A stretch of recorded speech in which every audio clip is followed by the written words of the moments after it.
Now let us see some other quantities like speed, velocity and acceleration. All this you have studied in class 9th. This is the revision of class 9. So speed. What is speed? Speed is the rate of change of distance. So speed is here you can see a car which is going at the speed of 100 metre per hour. अब speed एक scalar quantity है. Speed में direction नहीं देखते, सिर्फ magnitude. Speed is a scalar quantity, it can be described by magnitude alone. तो इस example में you can see a car moving in motion. It is in motion. It is moving with the speed of 100 metre per hour लिखा है यहाँ. तो 100 metre per our क्या है? 100 is value, that is magnitude. तो बस 100 metre per our बोलने से स्पीड, वो कार की स्पीड पूरी डिस्क्राइब हो गई. स्पीड में डायरेक्शन नहीं देखते, चाहे वो कार कोई भी डायरेक्शन में जा रही हो, हमको डायरेक्शन मेंशन नहीं करना है. We are not concerned about the direction. Regarding the direction of the body we are not concerned. We only have to see whether the body is going fast और slow. बस speed से मतलब है. Value अगर 100 है मतलब it shows that it is going at a fast speed. Suppose it becomes 40 slow speed. So बस value से स्पीड पूरा डिस्क्राइब हो गया. तो speed is a scalar quantity. Now what is velocity? Velocity, now in this example figure you can see car moving in the east direction. यहाँ पर ये compass है, compass needle which is showing the directions north south east west. और यहाँ लिखा है कि car is going with the speed of 100 metre per hour towards east. East के डायरेक्शन में जा रहा है. यहाँ डायरेक्शन बता रहे हैं किस डायरेक्शन में जा रहा है. यहाँ डायरेक्शंस का कोई कंसर्न नहीं था. हमको कुछ पता नहीं था वो कौन से डायरेक्शन में जा रहा था. Only we were talking about its speed. तो it was going with the speed of 100 metre per hour. यहाँ बता रहा है कि वो ईस्ट के डायरेक्शन में जा रहा है with the speed of 100 metre per hour. तो जब स्पीड में ही डायरेक्शन लगा देते हैं तो वो स्पीड वेलोसिटी बन जाता है. सो वेलोसिटी एक्चुअल उसका डेफिनेशन है rate of change of displacement. But speed is a scalar quantity and velocity, what is velocity? Speed में ही जब डायरेक्शन लगा देते हैं, स्पीड में ही जब डायरेक्शन देखते हैं तो वही स्पीड वेलोसिटी बन जाता है. तो velocity is a vector quantity. It has magnitude as well as direction. Magnitude of velocity speed. Velocity की जो मैग्नीट्यूड है वो स्पीड है. यानी स्पीड ये 100 मीटर पर आवर ये स्पीड है. और पर वेलोसिटी में डायरेक्शन भी देखते हैं. In day to day life when we are going in a vehicle, we are going when we are in motion in a vehicle, the vehicle has velocity. It is going with a particular velocity because in day to day life we are going towards a particular direction. ऐसा नहीं है कि कोई भी हैफेज़ैट direction में, random direction में जा रहे हैं. हमको एक पर्टिकुलर पाथ डायरेक्शन लेना पड़ता है. For example when you start from home to reach school, you have to go in a particular direction to reach the school. So एक डायरेक्शन में जाना पड़ेगा. डायरेक्शन इम्पॉर्टेंट है, देखना पड़ेगा. ऐसा नहीं कि कोई भी डायरेक्शन में चले गए और स्कूल पहुंच जाएंगे. तो वो जो पर्टिकुलर ये है व्हीकल है, स्कूटर है या कार है, उसकी वेलोसिटी होती है. डे टू डे लाइफ में हम स्पीड बोलते हैं, but that is not speed, that is velocity. क्योंकि वो कार एक पर्टिकुलर डायरेक्शन में जा रही है तो वो कार की वेलोसिटी है. तो कार सपोज 40 की वेलोसिटी से जा रही है, 60 की वेलोसिटी 60 किलोमीटर पर आवर या 40 किलोमीटर पर आवर, वो स्पीड हम डे टू डे लाइफ में स्पीड बोलते हैं, बट एक्चुअल में वो स्पीड वेलोसिटी है. स्पीड को ही डायरेक्शन लगा दे रहे हैं, डायरेक्शन बता रहे हैं, तो स्पीड वेलोसिटी बन जाता है. तो velocity is a vector quantity. It requires magnitude as well as direction.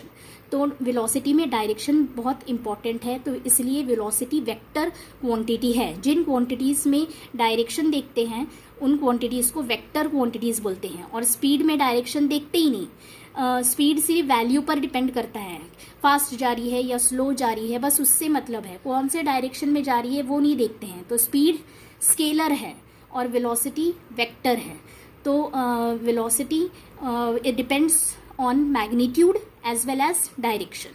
Magnitude of velocity is called speed, and speed में ही जब डायरेक्शन लगा देते हैं तो speed ही velocity बन जाता है. तो velocity वेक्टर क्वांटिटी है and it depends on magnitude as well as direction. Now let us take the third quantity, that is acceleration. Acceleration कब होता है? जब बॉडी की velocity change होती है तब बॉडी में acceleration आ जाता है. So in every vehicle you must have noticed that there is an accelerator and brakes.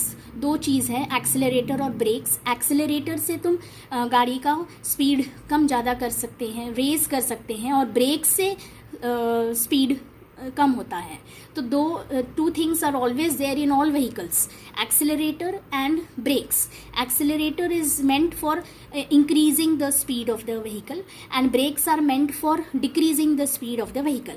अब अगर वेलोसिटी, बॉडी की वेलोसिटी में चेंज आया, कम हुआ या इंक्रीज हुआ या डिक्रीज हुआ, और ये डे टू डे लाइफ में होता ही है, because you can not, it is not possible for us to go with uniform velocity. एक ही स्पीड से कभी जाना पॉसिबल नहीं है, because we have to follow signals and sometimes speed breakers are there. अगर रोड खाली है, कोई ट्रैफिक नहीं है, तो we can raise the speed, increase the speed. So कम ज़्यादा करना ही पड़ता है डे टू डे लाइफ में वेलोसिटी को. तो वेलोसिटी चेंज होती है. तो वेलोसिटी में अगर चेंज आया, फॉर एग्ज़ाम्पल कार जा रही है, सपोज़ जब निकली है तो 20 की स्पीड है, और फिर धीरे धीरे एक्सेलरेट किए और इसकी स्पीड बढ़ गई, 40 हो गई, तो बॉडी में एक्सेलरेशन हो गया. 40 - 20 और कितने टाइम में ये हुआ, डिवाइड बाय वो टाइम करेंगे तो एक्सेलरेशन निकलता है. एक्सेलरेशन निकालने के लिए फॉर्मूला है, but now we will not discuss the formula. So acceleration कब होता है? जब वेलोसिटी में चेंज आता है तब एक्सेलरेशन होता है. अब वेलोसिटी में चेंज कब आता है? वेलोसिटी, हमने देखा कि velocity is a vector quantity. It depends on magnitude as well as direction. Two things, velocity depends on magnitude. Magnitude बोले तो स्पीड, वेलोसिटी की मैग्नीट्यूड स्पीड ही है, तो स्पीड एंड डायरेक्शन. अगर इन दोनों में से कोई भी एक चेंज हो गया, अगर मैग्नीट्यूड चेंज हो गया, डायरेक्शन चेंज नहीं हुआ, suppose the car is going towards east, straight east की तरफ ही जाती जा रहा है, डायरेक्शन बहुत देर तक उसका चेंज ही नहीं हो रहा है, पर ईस्ट की तरफ जाते वक्त उसका वेलोसिटी कम ज़्यादा हो सकता है, because it has to follow traffic rules and all that. तो उसको वेलोसिटी कम ज़्यादा करना पड़ेगा. तो जब वेलोसिटी चेंज हो रही है, स्पीड यानी चेंज हो रही है, मैग्नीट्यूड चेंज हो रहा है, डायरेक्शन तो चेंज नहीं हो रहा, एक ही डायरेक्शन में जा रहा है, बट मैग्नीट्यूड चेंज हो रहा है, स्पीड चेंज हो रही है, तो बॉडी की वेलोसिटी चेंज हो जाएगी और बॉडी में एक्सेलरेशन आ जाएगा. सो अगर बॉडी का वेलोसिटी कम होता है तो डिसेलरेशन बोलते हैं. ब्रेक्स लगाए, सपोज 100 की स्पीड से जा रही है और ब्रेक्स लगाने से स्पीड एकदम 40 हो गया, तो बॉडी में डिसेलरेशन हो गया. We see that body has decelerated, not accelerated. अगर खाली रोड है और उसने स्पीड बढ़ा दिया, एक्सेलरेट कर दिया, 120 कर दिया, तो बॉडी में एक्सेलरेशन आ गया, यानी स्पीड बढ़ा रहे हैं, जा रही है वो एक ही स्ट्रेट डायरेक्शन में.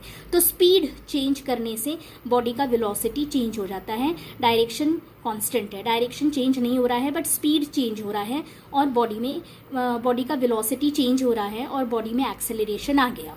तो first is change in magnitude but direction is not changing. Second, magnitude is not changing, speed एक ही स्पीड से बॉडी जा रही है, पर डायरेक्शन उसकी अगर चेंज हो जाए तो बॉडी का वेलोसिटी भी चेंज हो जाएगा और बॉडी में क्या आ जाएगा, एक्सेलरेशन. ये कैसे होता है, that we will study in the next example.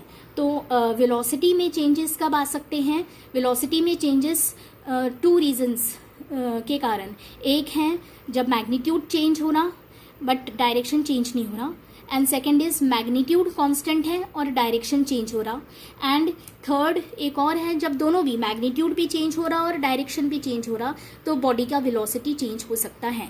तो हमने देखा कि अगर डायरेक्शन चेंज नहीं हो रहा बट मैग्नीट्यूड, स्पीड चेंज हो रहा है, कम ज़्यादा हो रहा है, तो बॉडी का वेलोसिटी चेंज हो जा रहा है और बॉडी में एक्सेलरेशन आ जा रहा है. अब next let us see here in this case, suppose a body is going along a circular path, एक कोई बॉडी है से पॉइंट पी पर है, वहाँ से उसे सर्कुलर पाथ में सेट किया गया, वो सर्कुलर पाथ में जा रहा है अराउंड अ फिक्स्ड पॉइंट, ऐसे गोलाकार इसमें पाथ में वो जा रहा है।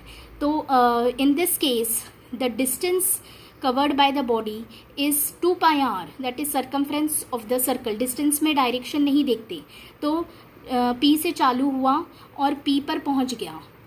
P is the starting point and P is the final point, P is the initial point। यहाँ से स्टार्ट हुआ और यहीं पर ऐसा गोल होकर यहीं पर आके पहुंच गया, रीच हुआ। तो फिर this is the destination point, final point and initial point दोनों P है, पर ऐसा वो चल रहा है। तो डिस्टेंस यहाँ पर जो डिस्टेंस कवर हुआ है वो है बॉडी का सरकमफ्रेंस, ये जो पाथ है, सॉरी पाथ का सरकमफ्रेंस, एंड पाथ का सरकमफ्रेंस है 2 पाई आर। ज्योमेट्री मैथ्स में फॉर्मूला है circumference of a circle is 2 pi आर। तो ये पाथ ऐसा ऐसा चला वो और वापस पी पर ही आ गया, तो ये बाउंड्री सरकमफ्रेंस के थ्रू चला, इसलिए distance covered by the body is 2 pi आर। But what is displacement? Displacement बहुत पहले मैंने बताया था कि displacement is the direct straight line joining initial position and final position. तो ये खास एग्जांपल है, इसमें ये बॉडी ऐसे सर्कुलर पाथ के अलोंग जा रहा है, it is going along the circular path. तो यहाँ से चालू हुआ और यहीं पर पहुँच गया, तो डायरेक्ट स्ट्रेट लाइन तो बना ही नहीं, ज़ीरो है, यानी डिस्प्लेसमेंट इसका ज़ीरो है। हालांकि वो चल रहा है बट फिर भी डिस्प्लेसमेंट क्या हो जाएगा यहाँ, ज़ीरो, और डिस्टेंस क्या होगा यहाँ 2 pi r. So this is a very special case, it is mostly asked in interviews and all that। so distance and displacement में फ़र्क है, distance and displacement are two separate quantities that you can easily understand from this example। तो इसमें distance है 2 पाई r जो कि scalar है और displacement है 0।